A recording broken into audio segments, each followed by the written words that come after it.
we are expected to find the molar mass of this compound, C6H4SO2 with NH2 into 2. All right, let's get straight up into this.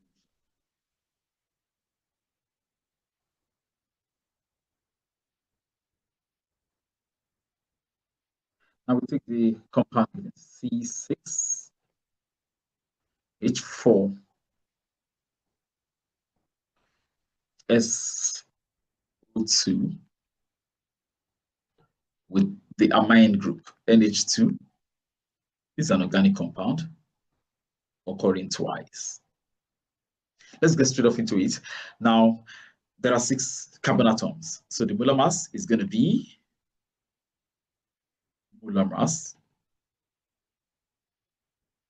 of this compound equals, there are 6 carbon atoms, so relative atomic mass of a carbon atom is 12. So we have 12 multiplied by 6, because carbon occurs 6 times, plus. So we want to add up as the elements appear, 4 atoms of hydrogen. So we have 1 hydrogen atom, 1 relative atomic mass, multiplied by 4. And we continue in that manner. Sulfur, 32 right there. Plus oxygen here occurs 2 times. So we have 16 multiplied by 2. That's right. And then plus. Now, how do we deal with this? 2 multiplies the mass resulting from this combination NH2 within the parentheses. So we have 2 to multiply the result. Nitrogen, relative atomic mass of nitrogen is 14.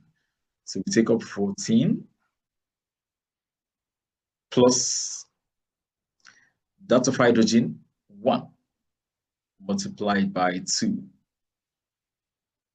And all of this sealed up. That's right. Now we can evaluate each of these units and how the molar mass is going to give us 12 multiplied by 6 in this area is 72. Plus 1 multiplied by 4 is still 4. Plus 32. And plus another 16 multiplied by 2 right there gives us 32.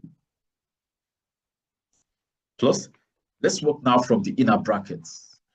From the interior, we work outwards. From this inner bracket, we work outwards. So we have 1 times 2 here gives us 2 right there. And that 2 plus 14 gives us 16. Then the 16 multiplied by these 2 exterior, which is 32. And we can add all these to get molar mass, and therefore, in the final analysis, the required molar mass will be given by the sum of everything we've seen here. That's pretty much easy to find. 32 plus 32 plus 32 gives us 96. 96 plus 4 gives us 100. 100 plus 72 gives us 172. Our final answer. Very simple. And that's actually that option D right there.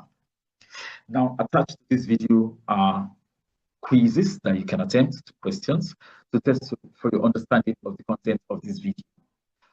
Also attached in the pinned comment, there is a link that takes you to a comprehensive test on composition stoichiometry.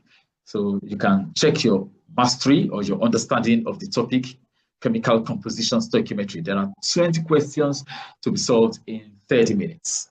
Finally, there is a link in the pinned comment that takes you to the full presentation of the topic chemical composition stoichiometry. So learn more by clicking on the link to study the full video. Thank you for being part of the session. And of course, I will see you in my next video.